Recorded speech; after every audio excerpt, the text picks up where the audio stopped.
como que funciona a defesa em um crime de tráfico de drogas. Muito comum receber essa pergunta, justamente porque às vezes a pessoa está em fase ali de realmente chegou um mandado de citação, que se chama, né? Para ser feita uma resposta à acusação, uma defesa prévia. Às vezes a pessoa está em liberdade, às vezes a pessoa não viu o que estava acontecendo e pensou que não ia dar em nada, tá? Então aqui eu estou falando tanto de casos mais graves quanto casos menos graves. Então vamos tratar aqui do momento aí, não de delegacia, vou pular um pouco, vou passar para o momento que você realmente tem uma ação penal contra você. O que você pode fazer? Gente, é muito importante quando chega aqui que a gente faça uma análise, tá? Então, normalmente a gente faz uma análise e pode ser que tenha uma causa de nulidade ali dentro. Então, assim, ponto muito importante, ver se tem causa de nulidade. Aí a grande questão é, quem consegue ver essa causa de nulidade? Normalmente o advogado muito bom ele consegue ver. Então, assim, hoje eu conto, eu faço também essa pesquisa, mas eu conto também com pessoas excelentes aqui de Brasília, né? A gente também tem uma atuação nos tribunais superiores, ali no caso no STJ. Então, eu trabalho com pessoas que realmente sabem ter essa visão desde o início do processo até chegar ali no momento de STJ, né? Normalmente a STJ, a gente sabe, tem o Supremo, né, o STF, mas normalmente quando é resolvida alguma coisa é no STJ. Então tem diversos entendimentos onde a gente consegue aí buscar nulidades justamente pelo conhecimento que a gente tem. Então, a primeira coisa, ou a dica que eu quero dar aqui, é realmente ver as nulidades. Então, assim, não é todo advogado que consegue ver, então a gente substitui muito advogado, muito comum isso acontecer, justamente porque às vezes, por isso que eu falei, não vou falar aqui da fase de delegacia, justamente porque é muito comum, gente, a gente atuar depois da fase de delegacia, que é o quê? A pessoa foi ali, contratou advogado correndo, né? Às vezes a pessoa vai ficar em liberdade ou não vai, mas depois que começa o processo, às vezes aquele advogado ele começa a patinar e não consegue desenvolver. Então é muito comum a gente lidar depois que já existe um processo, tá? Então, o que eu posso dizer, o principal, assim, procure um advogado qualificado que consiga ver as nulidades, se tem justa causa, né? Que a gente chama aquela ação penal, né? Como ela foi recebida, para ver se realmente ela podia ter sido recebida, né? Então, assim, no caso de tráfico de drogas, pode ter diversas nulidades, desde a forma que foi efetuada a prisão, tá? Então, a gente analisa e vê, tá? Se teve possibilidade de acordo ou não com o Ministério Público, se foi dado, enfim, a gente analisa diversos pontos do processo, diversos pontos do inquérito, se teve alguma nulidade ou não. Aí por que eu falo do processo agora, não somente do inquérito, né? Fase de delegacia. Porque muitas vezes, algumas audiências, a gente consegue uma nulidade em audiência. E muitas vezes, se a gente não consegue essa nulidade em audiência, depois não é possível. Então é uma parte muito importante, tá? E é claro, tem toda uma estratégia que normalmente a gente faz aqui, que às vezes a gente consegue não somente fazer uma defesa no processo, mas fazer o que vocês já devem ter ouvido, que é impetrar um habeas corpus e discutir um ponto específico. Tem tanto questões de excesso de prazo, né, de prisão, porque está muito tempo ali, quanto diversas outras coisas, nulidades e tudo que a gente também pode discutir em sede, em questão de habeas corpus. E também tem questão que o processo já está quase perdido e que às vezes é possível, a gente encontra uma nulidade e na nossa estratégia pode ser que seja por meio de um habeas corpus, ou seja, a defesa criminal, ainda mais em processo de tráfico de drogas, eles não são somente com relação a uma simples defesa. Simples defesa, muitas pessoas fazem, tá? Um advogado recém-formado ele vai saber fazer, mas não é somente isso. Então, assim, eu gosto sempre de fazer um conselho com advogados experientes, inclusive os advogados aí que estão conseguindo as decisões que saem no STJ, saem nas notícias, justamente porque esse pessoal, né, é um pessoal bastante qualificado, eu me qualifico muito, conheço pessoas que qualificam bastante e que conseguem resultados positivos, né? Então eu busco conhecer essas pessoas, muitos são amigos meus de faculdade, aqui de Brasília, né? Então a gente estudou junto. Então, assim, eu tenho essa vantagem e gosto sempre de conversar. E, gente, o que que acontece? É realmente uma coisa que não acontece e que é assim que normalmente é feito a defesa, não é só simplesmente se é culpado ou inocente, mas sim se a pessoa, se a gente consegue, vamos assim dizer, ver se as regras do jogo estão sendo cumpridas.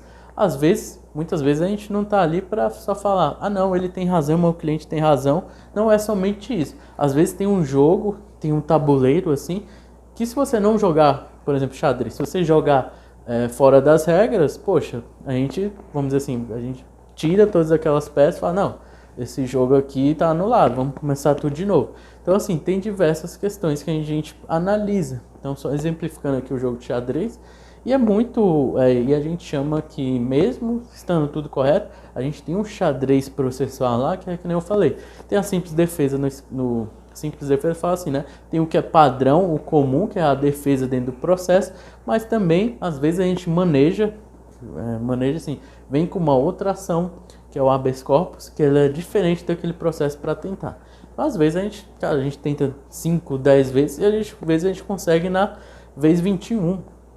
Então, assim, tem diversas estratégias e a gente não pode desistir, tá? Que nem eu falei, muita coisa aí que tá no STJ, né, no Tribunal Superior aqui de Brasília, é justamente quando os advogados, né, os advogados criminais, eles tentam tanto que acaba dando certo.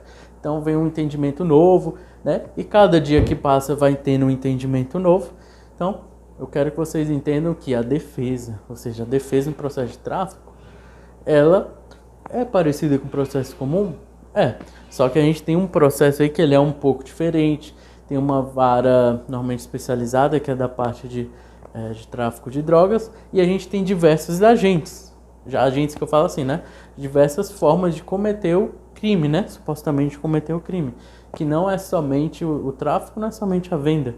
Então a gente pode, às vezes a gente lida com a pessoa que está transportando, né? E aí normalmente quem está transportando uma alta quantidade, tá? E às vezes, assim, ele não é um criminoso e tudo. Então, assim, a gente tem que ver esferas também de responsabilidade. Por isso que eu falo, quando a gente está tratando de tráfico de drogas, a gente tem que analisar tudo, sabe? E tem que ser levado as regras do jogo. Então, às vezes, consegue uma apreensão por meio de interceptação telefônica, ou seja, vai descobrir o que está acontecendo e tudo. Então, você tem a apreensão ali de alguém. Mas essa interceptação telefônica, ela foi de acordo com as regras do jogo? O WhatsApp é muito comum, né? Celular e tudo. Será que foi feito a perícia por meio do WhatsApp de acordo com as regras do jogo? Teve autorização judicial?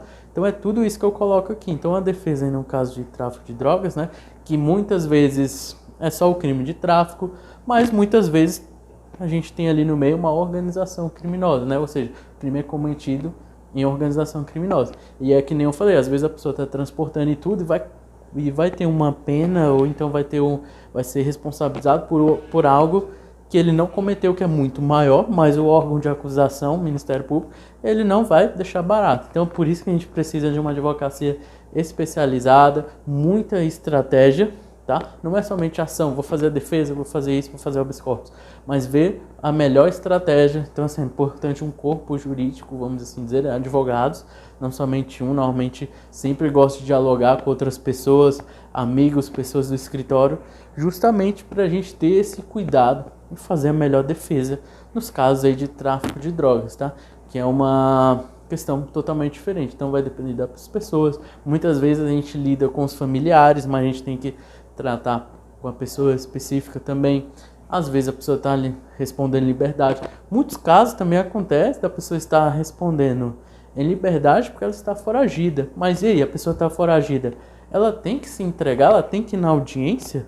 Hoje a gente tem uma audiência que ela é virtual, né? Então, como que a pessoa vai na audiência virtual?